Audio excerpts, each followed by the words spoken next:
I'm Isaiah Hansen, And I'm Mikayla Hansen. and we are new to Allendale.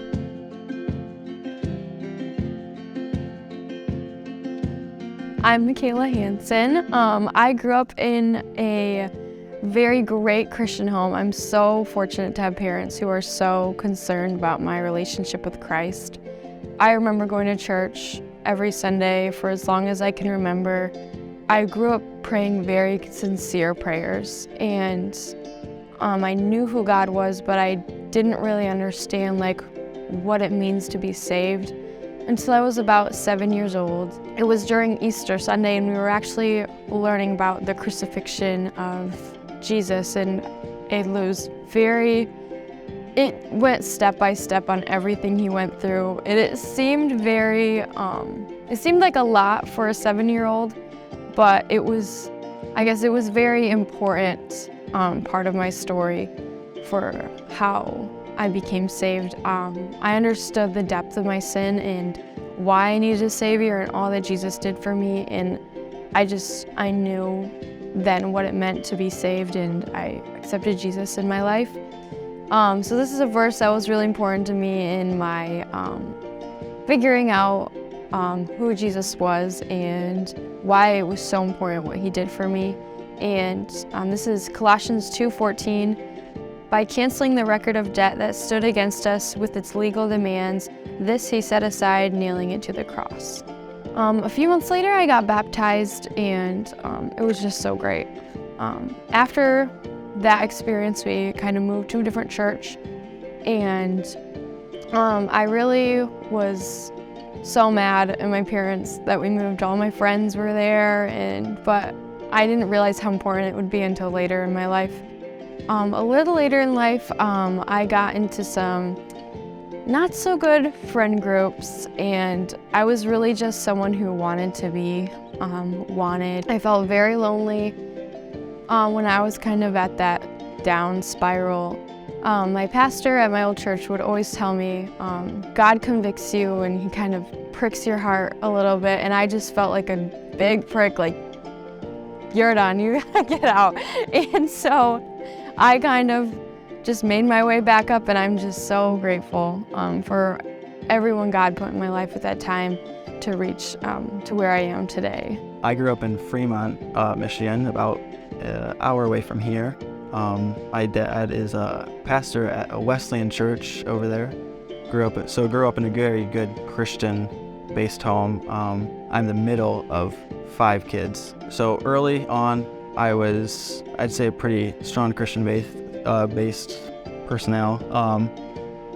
I would honestly constantly pray that I wouldn't lose myself in my journey, because I was so scared, because I saw my cousins lose where they were in life as they grew up. So as a child, I constantly prayed that I would not lose track of Jesus, and that ended up actually happening. I'd say about middle school, I fell in with the wrong group. With my dad being a pastor came a lot of challenges, because I wanted to fit in at school, a lot. Being a 3-sport athlete, I was around all the popular kids, so it was really hard to not try to be like them, and being pushed aside as, you can't do that because your dad's a pastor. Oh, we probably shouldn't do this around you, and he can't do that. Kind of made me want to do the bad things. So I, at an early age, got into a lot of bad things. Shouldn't have done a lot of things, just the wrong crowd in general. And I lived my life like that, I'd say, up until sophomore year. My grandma and grandpa were missionaries. They flew me over to Lusaka, Zambia, where they were. And I was over there with them for, I'd say, for 2 to 3 weeks. And I think that's when I finally opened my eyes to everything.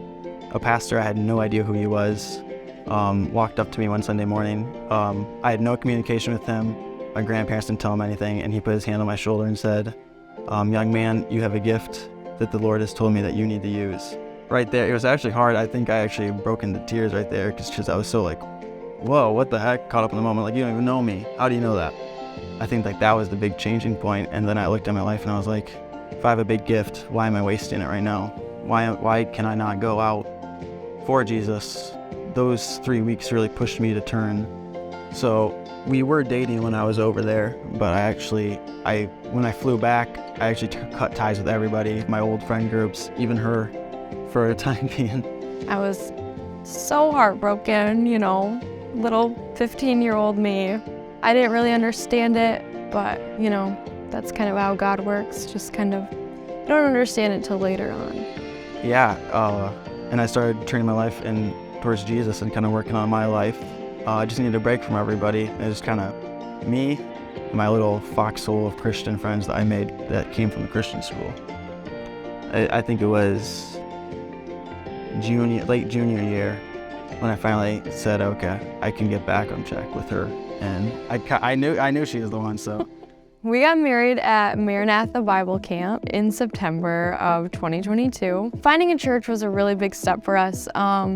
I did so much research on the churches that are around us in Allendale, and I did a lot of looking at the doctrinal statements and just what every church believes. And we found this one church, and we went there, and first few Sundays it was kind of hard because we could just slip in and slip out, and we talked to the pastor, and nothing much happened from there, and so we just were like, okay, maybe we should look for another church. And then we came here, and everybody was so welcoming. We felt so loved, and we had so many people talking to us, getting our phone numbers, and we were just like, okay. Almost overwhelmed, yeah. No, but in a good way. Yeah. And so it was just really nice, and we just really saw a future here. Coming from a Wesleyan background, I wasn't sure if the Baptist church way was the way I completely wanted to go. So after thinking about a long time and hard with her and praying about it too, I think it was easy to say this was the right choice for us to become members here. Membership is important to both of us, just as I feel like it's important to serve your church in any way you can. Use the gifts that God has given you to move forward as a church. I think it's really important to be able to serve and have fellowship in your own community, and to be able to, as your own community, go and reach other communities of people. I've started with the relationships with making a relationship with Jesus. I could never figure out why he wasn't talking to me, so I think it was just recently I realized that the Bible's there for a reason. It's kind of his way of talking to you, and I guess I just didn't want to see it, that I actually had to read something to, have a conversation with someone. But I think a big thing that's helped me is just a single Bible verse, honestly, and it's Matthew 16:26. It's, what good will it be for someone to gain the whole world yet forfeit their soul?